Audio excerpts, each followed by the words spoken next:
जय हिंद, नमस्कार। मैं अमर जैदी स्वागत करती हूँ आप सबका एक बार फिर से हमारे आज के कार्यक्रम में। दोस्तों, जियोपॉलिटिक्स की दुनिया में एक जोरदार हलचल मची हुई है। वेनेजुएला पे यूएस ने स्ट्राइक किया, उसके बाद निकोलस मदुरो को गिरफ्तार कर लिया गया। उसके बाद अब प्रेसिडेंट ट्रम्प जो है वो ग्रीनलैंड को खरीदने की बात कर रहे हैं और कहते हैं कि भाई हमारा बहुत इंपॉर्टेंट है हमारे लिए, नेशनल सिक्योरिटी के लिए। और इस पर यूरोपियन लीडर्स ने डेनमार्क के साथ सॉलिडेरिटी भी दिखाई है। और ये जो एक टेरिटोरियल डिस्प्यूट नहीं है, बल्कि ये कहें कि एक जियोपॉलिटिकल पावर प्ले है, जहां पर यूएस जो है और यूरोप आर्कटिक रिसोर्सेज हैं, उनको एक स्ट्रेटेजिक इम्पोर्टेंस जो है उसकी डायरेक्टली दुनिया को जो चैलेंज करने के लिए जो वर्ल्ड ऑर्डर है वो ये सब पावर प्ले कर रहा है। अब इसमें जो ग्रीनलैंड की जो स्ट्रेटेजिक लोकेशन है, नेचुरल रिसोर्सेज और जो आर्कटिक डोमिनेंस है, यहाँ इस सब के लिए पूरा खेल हो रहा है। जो ग्लोबल चेस बोर्ड है वो बनकर तैयार है। और अब क्या जो भारत जैसे देश है उनको भी ये ध्यान से देखना होगा कि जो ग्लोबल अलायंसेस हैं वो किस तरह से शिफ्ट हो रहे हैं। और वेनेजुएला के बाद अब ग्रीनलैंड और क्या कनाडा भी इसमें शामिल होता है, हो सकता है, जैसे कि प्रेसिडेंट ट्रम्प ने सबसे पहले कनाडा की बात की थी। तो अभी इस पूरे मुद्दे पर हम चर्चा करेंगे और चर्चा के लिए हमारे साथ मौजूद है उमेश जी। उमेश जी, बहुत स्वागत है आपका। नमस्कार, जय हिंद। जय सिया राम अंबर जी। जय सिया राम। उमेश जी, डोनाल्ड ट्रम्प जो है ग्रीनलैंड की बात कर रहे हैं और अब बहुत अग्रेसिवली बात कर रहे हैं। वेनेजुएला पे जो किया अमेरिका ने वो दुनिया भर में उस पर चर्चा है और बहुत खतरनाक ये अमेरिका का मूव था। हालांकि वो कह रहे हैं कि भाई हमारी सिक्योरिटी के लिए ये सही था, लेकिन अब ये जो ग्रीनलैंड की बात हो रही है इसको जो किस तरह से देखा जाए कि क्या ये पॉलिटिकल स्टंट है, या फिर ये कहें कि जो यूएस है वो आर्कटिक स्ट्रेटजी का अपना एक सीरियस सिग्नल दे रहा है कि भाई आर्कटिक में सिर्फ हम ही और कोई नहीं आ सकता, क्योंकि चाइना भी आर्कटिक पे आंखें गड़ाए हुए है और रशिया का तो ऑफ कोर्स है ही। देखिए, सबसे बड़ी बात है कि ट्रम्प चाहते हैं कि जो आर्कटिक के अंदर जो सबसे ज्यादा रिसोर्सेज है, it is estimated to be around 100 trillion dollars. और कुछ सालों में चाइना ने वहां पर अपना प्रेजेंस बढ़ाया भी है। चाइना अपने आप को एक आर्कटिक पावर समझ रहा है। बट निकोलस मदुरो को एक तरह से हटाने के बाद ट्रम्प क्लियर कट बोल चुके हैं कि उन्हें ग्रीनलैंड चाहिए। ग्रीनलैंड इसके लिए चाहिए क्योंकि ये यूएस की नेशनल सिक्योरिटी इंटरेस्ट के ऊपर होता है। सेकेंड, आर्कटिक में जो है वो यूएस अपना डोमिनेंस बरकरार रखना चाहता है। थर्ड, ग्रीनलैंड के जो मिनरल रिसोर्सेज है, these are also very much important for American growth. देखिए, सबको मालूम है रेयर अर्थ मिनरल्स जो है आज की डेट में, भले ही ईवी हो, भले ही ये जितने भी न्यू एज इंडस्ट्रीज हो, उन सब में लिथियम और बाकी रेयर अर्थ एलिमेंट्स काम आता है। ये सारे रिसोर्सेज जो है ग्रीनलैंड के पास पड़े हैं, उनके आइस शीट्स के नीचे दबे हुए हैं। और इसका जो एक्सप्लोरेशन और एक्सट्रैक्शन करना चाहता है अमेरिका। और मुनरो डॉक्ट्रिन के अनुसार ट्रम्प नहीं चाहते कि कोई भी फॉरेन पावर का इंटरवेंशन हो in Latin America, in northern America and in Greenland. इसको तो वो ट्रम्प कभी भी नहीं मानेंगे। इसके लिए जब वो आए थे, उन्होंने गल्फ ऑफ अमेरिका को गल्फ ऑफ मेक्सिको को गल्फ ऑफ अमेरिका बना दिया।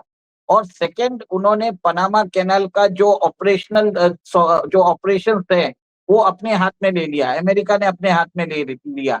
ये जो ऑपरेशन है कुछ सालों पहले चाइनीज कंपनी के हाथ में चले गया था। तब उन्होंने पनामा को फोर्स करके ये अब ऑपरेशन अमेरिकन कंपनी अभी हैंडल कर रही है। अब तीसरा काम उन्होंने किया, निकोलस मदुरो का सक्सेसफुल एक्सट्रैक्शन एंड किडनैपिंग। ये करके एक तरह से पूरा जो चाइना का गेम प्लान है उन्होंने पलट दिया है। क्योंकि चाइना ने 105 बिलियन डॉलर इन्वेस्ट करके रखे थे वेनेजुएला के अंदर। उन्होंने वहां पर उनकी जो माइंस है, उनके जो जितने भी जो क्रूड ऑयल रिफाइनरीज है, सब में चाइना ने भरपूर इन्वेस्टमेंट किया है। अब क्या हो रहा था, चाइना क्रूड ऑयल ले रहा था इन यॉन, जिससे एक तरह से पेट्रो डॉलर का डोमिनेंस खत्म होता जा रहा है। अब सबसे बड़ी बात है कि ये रिवर्सल के बाद उन्होंने बोल दिया है कि मुझे ये ग्रीनलैंड चाहिए। और इन्होंने डायरेक्टली बोल दिया डेनमार्क को कि आप साइड में हट जाओ, हम डायरेक्ट बात करेंगे ग्रीनलैंड में। और ग्रीनलैंड के अंदर वो क्या बोल रहे हैं कि जैसे अमेरिका का जो अग्रीमेंट है मार्शल आइलैंड के साथ, माइक्रोनेशिया के साथ और पलाऊ आइलैंड्स के साथ है, वैसा ही सिमिलर अरेंजमेंट आप हमारे साथ कर लो। हम आपको जो उधर का ग्रीनलैंड का इंफ्रास्ट्रक्चर डेवलपमेंट के लिए पैसा दे देंगे। हम आपको चाहेंगे कि आप अपनी इंटरनल सॉवरेनिटी अपने पास रखो, पर जितनी भी एक्सटर्नल जो फॉरेन पॉलिसी और बाकी सिक्योरिटी और डिफेंस रिलेटेड जो भी रहेगा वो अमेरिका देख लेगा। इससे अमेरिका जो है अपना वर्चस्व बना के रखना चाहता है। ग्रीनलैंड के अंदर ऑलरेडी अमेरिका के 2 बेसेस ऑलरेडी हैं। देखिए ग्रीनलैंड के अंदर अमेरिका पहले उनके जो बड़े लीडर्स हैं उनको एक तरह से फेवरेबल करने की कोशिश करेगा। उन्होंने डेनमार्क को बोल दिया है कि आप इसके अंदर इंटरफियर मत करिए। हम ग्रीनलैंड के प्राइम मिनिस्टर से डायरेक्ट बात करेंगे और वहां पर लीडरशिप से बात करके उनको हम मना लेंगे कि वो अमेरिका के अंदर ज्वाइन हो जाए। तो वहां देखिए ग्रीनलैंड की पॉपुलेशन भी 56,000 पीपल है, ओनली 56,000 सिटीजन। और कहीं ना कहीं अमेरिका को विश्वास है कि वो वहां पर जो पब्लिक ओपिनियन है अपने फेवर में कर पाएगा। वहां पर जितने भी इन्फ्लुएंशियल लीडर्स है उनको बाई आउट कर लेगा। अगर वो नहीं मानते हैं तो अमेरिकन फोर्सेस ऑलरेडी उधर तैनात है, वो वहां पर मिलिट्री एक्शन ले लेगी। तो कहीं ना कहीं आप ये देखिए उन्होंने यूरोपियन यूनियन को बोल दिया बैक ऑफ होने के लिए, और उसका जवाब में नेटो ने एक स्ट्रॉन्ग रिस्पॉन्स भी दिया है। अमर जी सबसे बड़ी बात है कि सबसे पहले तो डेनमार्क ने बोल दिया है कि अगर आपने ग्रीनलैंड के ऊपर कुछ किया तो नेटो भी खत्म हो सकता है। और कुछ दिनों से आप देख रहे हैं जो डोनाल्ड ट्रंप है वो नहीं चाहते कि नेटो के अंदर अमेरिका रहे, और उन्होंने ये भी बोल दिया है नेटो की लीडरशिप जर्मनी को लेने के लिए। अब सबसे बड़ी बात यह है कि डोनाल्ड ट्रंप चाहता है कि यूरोप भी जो है वो अमेरिकन इंटरेस्ट के हिसाब से काम करे, वो यूरोपियन इंटरेस्ट से उनको कोई मतलब नहीं है। अब इसके लिए उन्होंने सीवियरली डिसरिगार्ड कर दिया है जो पॉपुलर ओपिनियन है रिगार्डिंग ग्रीनलैंड, और वो किसी की भी टेरिटोरियल इंटेग्रिटी को इन्फ्रिंज करके वो अपनी टेरिटरी बोल रहे हैं। This is completely unacceptable for the European union. अभी यूरोपियन यूनियन के 8-9 लीडर्स है, उन्होंने डेनमार्क को सपोर्ट भी किया है, और उन्होंने ये बोला है कि अमेरिका टेरिटोरियल सॉवरेनिटी वायलेट नहीं कर सकता, उसको पालन करना जरूरी है। इसके अंदर आप देखिए जो लीडर्स ने जो किया है, डेनिश प्राइम मिनिस्टर जो है उन्होंने किया है, फ्रेंच प्रेसिडेंट इमैनुअल मैक्रोन ने किया है, जर्मन चांसलर जो है मर्ज भी है, Spanish prime minister Pedro Sanchez भी है, फिर यूके के प्राइम मिनिस्टर कीर स्टारमर भी है, Italian prime minister Giorgia Meloni भी है, और polish prime minister Donald tusk भी है। इन सब लोगों ने क्लियर कट बोल दिया है कि आपको नेटो के अंदर जो नेटो के चार्टर के अंदर रखकर ग्रीनलैंड को ग्रीनलैंड की जो सॉवरेनिटी है उसको आपको मानना पड़ेगा। और कहीं ना कहीं आप ये देखिए यूरोपियन यूनियन और अमेरिका के बीच में एक पॉसिबल क्लैश हो सकता है। पर मेरा ये मानना है कि ये जो पब्लिक आउटक्राई हुआ है ये सिर्फ पब्लिक में होता है, सामने जब जितने भी यूरोपियन लीडर्स जाते हैं। लेकिन उमेश जी, इस पे मैं आपसे सवाल पूछना चाहती हूँ। एक वो ये कि जो ये यूरोपियन यूनिटी हमें नजर आ रही है और जो डेनमार्क का जो स्टांस है, ये सब मिलकर जो अमेरिका का अग्रेसिव जो एक बिहेवियर यहाँ पे या अप्रोच नजर आ रही है, उसको रोक पाएगा, या फिर वेनेजुएला की तरह कोई भी रोक नहीं पाएगा? देखिए अमेरिका बोलना तो एक बहुत जो चाहे आसान वो है, कर सकते हैं पे आप प्रेजेंट में। बोलना बहुत इजी है, पर मेरा ये मानना है कि डोनाल्ड ट्रंप के सामने जाके कोई भी यूरोपियन लीडर उनको सामने नहीं बोल सकता। इवन यूके के जो प्राइम मिनिस्टर है कीर स्टारमर जो इतनी बात कर रहे हैं, अगर डोनाल्ड ट्रंप के सामने चले जाएंगे तो वो चुप बैठेंगे। ये एक तरह से यूरोपियन यूनियन में जो डेनमार्क को एक तरह से वोकल सपोर्ट देने की बात कर रहे हैं। उनको पूरा सपोर्ट नहीं मिलेगा, मतलब आप बोल सकते हो कि हम आपके साथ रहेंगे, पर जब टाइम आएगा ये सब लोग चुपचाप बैठ जाएंगे, क्योंकि आज की डेट में nobody can challenge America. आप मानो नहीं मानो, सबसे बड़ी बात है America has 800 military bases across the world. देखिए ऑस्ट्रिया के एक लीडर ने बोला है जो नेटो एनलार्जमेंट कमेटी के मेंबर्स है, अगर यूएस ने ग्रीनलैंड के ऊपर अपना कब्जा कर लिया तो हम जो अमेरिकन बेसेस है जो यूरोप के अंदर है हम उसके ऊपर कब्जा कर लेंगे, they will lose all the bases, ये बात की है। बट क्या उस ऑस्ट्रियन लीडर की बात मानेंगे उनके हेड्स? मुझे नहीं लगता। और सबसे बड़ी बात ये है कि डोनाल्ड ट्रंप चाहते ही नहीं है कि यूरोपियन यूनियन एक तरह से अमेरिका को चैलेंज भी करे। देखिए, पिछले दिन उन्होंने एक स्टेटमेंट भी दिया है कि Europe is facing civilisation extinction programme, क्योंकि जिस हिसाब से यूरोप के अंदर अनकंट्रोल्ड माइग्रेशन है, वहां पर डेमोग्राफी चेंज हो रही है, वहां पर इस्लामिक माइग्रेंट्स जो है सीरिया और मिडिल ईस्ट से आके उन्होंने यूरोप की सोशल फैब्रिक को खराब कर दिया है। लंदन को लंदनिस्तान जैसे बोल रहे हैं लोग, बोल रहे हैं कि जैसे इंग्लैंड के अंदर अनकंट्रोल्ड माइग्रेशन हो रहा है, वहां पर बहुत सारी सिटीज का जो है वहां पर आप देख रहे हैं कि जिहादी जो आके वो उन्होंने ब्रिटेन को खराब करके रख दिया है। सिमिलर चीज जर्मनी में देखी जा रही है। फ्रांस के अंदर जो है jihadis are around 10% of the population. Similar चीज आप ये देखिए कि जो नॉर्डिक कंट्रीज है वहां पर स्वीडन है, नॉर्वे है, उन सबको बोला जाता है as a rape capital of the world. तो इसकी पुष्टि ऑलरेडी इलॉन मस्क ने भी बोला ही है, और इलॉन मस्क ने भी बोला है कि यूरोप जो है, जो माइग्रेशन उन्होंने जो अलाउ किया है, इससे यूरोप को बहुत बड़ा प्रॉब्लम आने वाला है। और वहां पर जितनी भी सरकार है, जो सोशलिस्ट सरकार है, उनके अंदर एक वोक मेंटालिटी आ चुका है।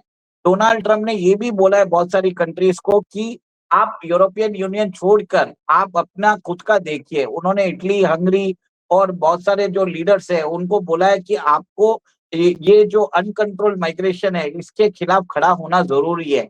European Union as an experiment एक तरह से फेल भी हो चुका है। आप देखिए, यूरोपियन यूनियन के अंदर जो ग्रोथ रेट है वो एक तरह से मतलब नेगेटिव ग्रोथ रेट पे आ चुकी है। और ये भी देखिए कि यूरोप जो एक टाइम पे अमेरिका को काउंटर करता था, वो आज अमेरिका के सब सर्वेंट में, मतलब उसकी बात को सिर्फ टोकनिज्म में अपोजिशन करता है। जबकि आप देखिए, जहां पर भी डोनाल्ड ट्रंप उनको बुलाते हैं तो सब एक तरह से उनके सामने सब लोग मान जाते हैं। भले ही आप ये देखिए कि आज सबसे बड़ा यूरोपियन यूनियन और अमेरिका के बीच में जो डिस्प्यूट हम्म। है वो यूक्रेन के ऊपर है। यूरोपियन यूनियन नहीं चाहता कि यूक्रेन का डिस्प्यूट एक तरह से यूक्रेन और रशिया के बीच में पीस ट्रीटी हो जाए। डोनाल्ड ट्रंप चाहते हैं कि वो पीस ट्रीटी हो जाए। और जी। सेकेंड एक और चीज है कि कहीं ना कहीं डोनाल्ड ट्रंप ग्रीनलैंड का मुद्दा इसके लिए उठा रहे हैं ताकि वो यूरोपियन यूनियन को फोर्स कर सके कि यूक्रेन के मुद्दे पे वो पीस ट्रीटी होने दे अच्छा विद उमेश जी, रशिया। यहाँ से मैं एक बात और आपसे पूछना चाहती हूँ कि अब सिंस ये सारी चीजें हम देख रहे हैं जो कुछ हो रहा है, अब आर्कटिक में भी यहाँ पर ये मसला उठ रहा है, तो इंडिया और जो एशिया पैसिफिक कंट्रीज हैं, उनको भी जो आर्कटिक की स्ट्रेटजी है उसकी रेलेवेंस को अपनी पॉलिसी में कंसीडर करने की जरूरत है क्या? देखिए, आर्कटिक के अंदर आप देखिए सबसे बड़ी बात है कि अमेरिका और रशिया दोनों जॉइंट एक्सप्लोरेशन करना चाहते हैं ताकि उसके नेचुरल रिसोर्सेस को बेनिफिट जो हैं वो दोनों हम्म। एक तरह से उसको अपने डेवलपमेंट के लिए यूज कर सकते हैं। आज हम्म। आर्कटिक का 70% जो कोस्ट लाइन है वो रशिया के पास है। तो कहीं ना कहीं वहां पर अमेरिका जो है ग्रीनलैंड के थ्रू अपनी वहां पर पकड़ बना के रखना चाहता है। इसके लिए वो वहां पर जो है इतनी बातें कर रहा है। और वो नहीं चाहता कि देखिए, आज अमेरिका के पास वो पावर है, वो किसी के साथ भी वो अपनी मनमानी कर सकता है। पर 10-20 साल बाद अमेरिका के पास वो पावर नहीं रहेगा, ये अमेरिका को खुद को मालूम है। इसके लिए डोनाल्ड ट्रंप क्या कर रहे हैं, इमीडिएटली जैसे ही वेनेजुएला पे उन्होंने वहां पर जो सत्ता परिवर्तन कराया है, उन्होंने ईरान के अंदर हम देख रहे हैं प्रॉब्लम चालू हो गया। हमने देखा है कि कोलंबिया को डायरेक्ट थ्रेट दिया है, मेक्सिको को डायरेक्ट थ्रेट दिया है, क्यूबा को दिया है, और अब ग्रीनलैंड को भी परचेज करने की बात कर रहे हैं। ये जो फॉलिंग पावर्स होते हैं ना, ये लोग क्या करते हैं, सबसे पहले जो छोटी कंट्रीज होती है जो जो इनका अपोज नहीं कर पाती है, वहां पर जाके वो अपनी दादागिरी दिखाते हैं। और सेकेंड, आप ये देख लीजिए, अपने एलाइज को ही वो एक तरह से धोखा देते हैं। अमेरिका वही कर रहा है। उसने वेनेजुएला को अंदर वो जो किया है, वो यूरोप को भी अपने जो यूरोप को भी मना रहा है कि वो अमेरिकन इंटरेस्ट को सर्व करें। This is what the feeling super powers does. Umesh ji, मैं एक सवाल आपसे और ये पूछना चाहती हूँ, वो ये कि अब जबकि हम देख रहे हैं कि आर्कटिक में इतना कुछ ये ग्लोबल गेम और सारी चीजें चल रही हैं, तो इससे एक बात ये समझ में आती है कि जो ग्रीनलैंड की पावर और जो ओनरशिप है और सबको कंट्रोल को लेकर जो डिस्प्यूट है, क्या जो आने वाले समय है में जो ट्रेड और सिक्योरिटी है, उसको इम्पैक्ट करेगा और साथ ही क्लाइमेट को भी? और अगर हम भारत की बात करें तो भारत की जो एनर्जी सिक्योरिटी है और स्ट्रेटेजिक पोजीशनिंग, वो किस तरह से अफेक्ट होगी? देखिए, भारत को कुछ होने वाला नहीं है। भारत को तो रशिया जो है डायरेक्टली बोल रहा है कि अपने 1 मिलियन वर्कर्स को भेजो, मुझे आर्कटिक में जरूरत है। उनको व्लादिवोस्टॉक में जरूरत है, आर्कटिक में जरूरत है। कहीं ना कहीं हम्म, भारत को तो फायदा ही होने वाला है, क्योंकि रशिया के जो आइस ब्रेकर्स है उसका जो प्रोडक्शन है वो भारत के अंदर हो रहा है। और अमेरिका और रशिया दोनों साथ में मिलके अगर आर्कटिक में जॉइंट एक्सप्लोरेशन और एक्सट्रैक्शन करते हैं, इसमें सबसे बड़ा नुकसान किसको है? ईयू को है। सेकंड किसको है? चाइना को है। भारत को हम्म, इसमें फायदा ही है। वो एक तरह से इंक्रीमेंटल बेनिफिट मिलेगा। जितने भी man power, human man power, equipment जो है भारत के पास आने वाले हैं। और हम्म, एक चीज आप देखेंगे जी, जितनी भी उधर से जो रिसोर्सेज है उसकी प्रोसेसिंग भी इंडिया में हो सकती है। वी डोंट नो, बट कहीं ना हम्म, कहीं I am of the opinion कि भारत को एक तरह से जो अमेरिकन एफर्ट्स है उसको सपोर्ट करना चाहिए। भारत को अपना फायदा देखने की जरूरत है। बहुत लोग एक तरह से अमेरिका को अगेंस्ट बोलते जा रहे हैं, पर मेरा ये मानना है कि डोनाल्ड ट्रम्प ने ऐसा कोई भी नहीं काम नहीं किया है जो अमेरिकन इंटरेस्ट को अगेंस्ट हो। ये भारत को सीखना पड़ेगा। हमें टर्की में जाके जब उनके पास भूकंप आता है, हमें वहां पर एड भेजने की जरूरत नहीं है। ये भारत की जो फॉरेन मिनिस्ट्री के जो ब्यूरोक्रेट्स है, इनको समझने की जरूरत है। और ये जो भारत का हमेशा रहता है कि हम विश्व गुरु बनना चाहते हैं, अदर थिंग्स, ये सब अब छोड़ने की जरूरत है। We need to be transactional. नहीं तो टर्की ने जैसे हमको धोखा दिया है, वैसा मालदीव भी देगा हमें। देखिए, श्रीलंका भी एक वक्त तो चाइना के पाले में जा चुका है।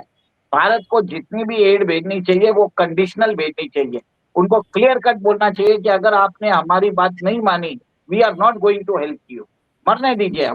Y are we sending all the goods to even Bangladesh? वहां पर भी देखिए, कंप्लीट उधर बाइकआउट करने की जरूरत है। ये जो भारत के जो फॉरेन मिनिस्ट्री में बैठते हैं ब्यूरोक्रेट, उनको क्या है, भारत को विश्व गुरु बनाना है, ये सब बनाना। विश्व गुरु ऐसा नहीं बनते हैं। आपको हार्ड पावर दिखाना पड़ता है, मसल पावर दिखाना पड़ता है। ये जो मस्कुलर डिप्लोमेसी है, ये जो है डोनाल्ड ट्रम्प ने बताई है। Similar like this we have to adopt. नहीं तो आप क्या करोगे? आप हेल्प करते रहोगे, आप धोखा खाते रहोगे। फिर आप हम्म। बोलोगे सब लोगों ने हमसे धोखा किया, टर्की ने धोखा किया, मालदीव ने धोखा किया, नेपाल ने धोखा किया, बांग्लादेश ने धोखा किया, श्रीलंका ने धोखा किया। आप सिर्फ धोखा खाते रहोगे। आप होशियार कब बनोगे? सबसे बड़ी बात ये है। मैं तो यही बिल्कुल पूछता उमेश हूँ। जी, और यहाँ पर जो प्रेसिडेंट ट्रंप ने वेनेजुएला को लेकर ये कदम उठाया है, इसने एक प्रेसिडेंट तो सेट किया ही है। और अगर हम आज इस ग्रीनलैंड की अगर हम बात करते हैं दोस्तों, तो जो ग्रीनलैंड का डिस्प्यूट है वो सिर्फ डेनमार्क और यूएस का नहीं है, बल्कि वर्ल्ड ऑर्डर और जो आर्कटिक जियोपॉलिटिक्स है उसका एक इम्पॉर्टेंट एस्पेक्ट है। और इसे ग्लोबल जो अलायंसेस हैं, मिलिट्री पोजिशनिंग और जो नेचुरल रिसोर्सेज हैं उसका एक्सेस और उसका जो फ्यूचर है वो यहाँ से तय होता है। और हाँ, एक और बात यहाँ पर बहुत इम्पोर्टेंट है, जो ये मूव है इसका मतलब है स्ट्रेटजी, इन्फ्लुएंस और डोमिनेंस और उसका एक बड़ा खेल। और आज इंडिया और जो बाकी एशियन पावर्स हैं उनको भी स्ट्रेटेजिकली ये देखना होगा कि आर्कटिक और ग्लोबल जियोपॉलिटिक्स का अगला स्टेप क्या होगा, और हमें अपनी पॉलिसी में अपनी इसको कंसीडर करना होगा। उमेश जी, बहुत धन्यवाद आपका इस चर्चा में हमारे साथ जुड़ने के लिए। नमस्कार, जय हिंद, जय भारत। जय सिया राम। जय श्री राम उमेश जी।